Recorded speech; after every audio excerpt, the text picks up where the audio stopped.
the G Self Gundam has got some big mysteries to it. When Belri pulled out that massive freaking explosion, and also as well that beam saber, there are just some huge questions about really the origins of the G Self right now and its destructive capability, because this episode of Gundam was just showing, yeah, the Gundam, like G Self, you know, this thing is a fucking powerhouse from what we see, and that's just with it using a beam saber. So so this episode literally started off so weird when we see like Radia literally dry humping the ball. I was like, what the fuck am I seeing right now?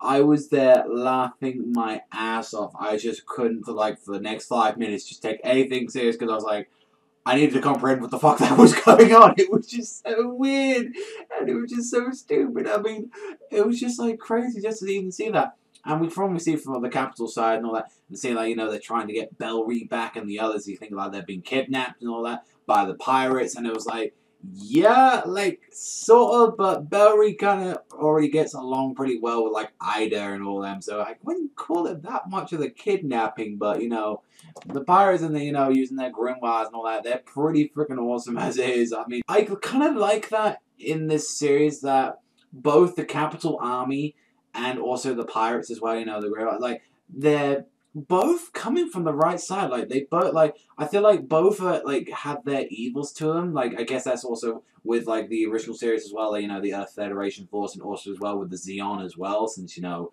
I've seen, you know, like War in the Pocket, so I've definitely seen the Earth Federation Force, just like, you know, they can be dicks as well. So I guess that's what I like about Tamino as well, that he's also making sure that both sides are not good. Like, you can definitely tell that, and that's probably Belri kind of having maybe an internal struggle saying, like, which side should I really join and all that. Although he does seem that sort of character that he just seems like, oh, he just gets winded up. I mean, hell, he got winded up into the battle in this episode just by, like, sort of sheer coincidence, because he was just there, like, saying, oh, don't shoot me, I'm not going to fight like that. He was in the surrendering pose, and before he could even talk to, like, I believe that was his training commander, from like the capital army in there, literally that piece of fucking shit pirate had to go and interrupt it and just like shoot everything. And I was like, oh my god, why did you ruin everything for them? Belri could have just pretty much explained everything then, but no.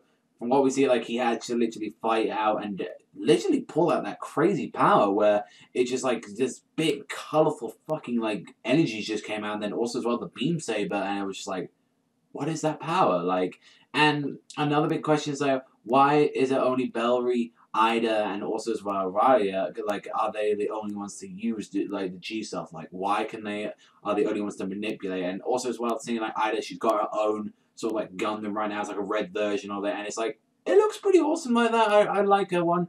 One thing as well, like, I guess I could say it, and this is one thing more about the Gundam design. From what I've seen from a lot of like other Gundam designs, because I never really got to say this from like the previous 2 episodes, I like the design, but I kind of like the design more of, I guess, like the 00, the wing and stuff like that. Like, this is a series like I've seen like a little bit of, like, you know, an episode or 2, but like, and some other, you know, Gundams I've seen throughout the series. But I was gonna say, personally, like the G-Cells design, I think it's fine, but I think it doesn't look as cool as like some of the others. That's just me personally, like, you know, that's just me being like little tweaks on the fucking guns and all that. But for the episode itself, that had some interesting thing, because I noticed as well, like, Belri as well, and also a lot, like, there wasn't a lot of, like, killing that as well, because I think maybe, like, Belri maybe internally trying to stop, you know, causing the same incident that he did again against when he killed that one dude from the pirate side. So, yeah, that's something I kind of noticed. I doubt he, like, maybe he was just trying to do that. That's the kind of person he is, but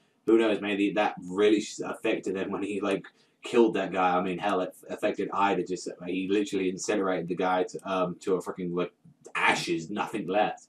Overall, I enjoyed this episode. I thought this was a fine one. I'm going to give this one an 8 out of 10. This was actually a really enjoyable one.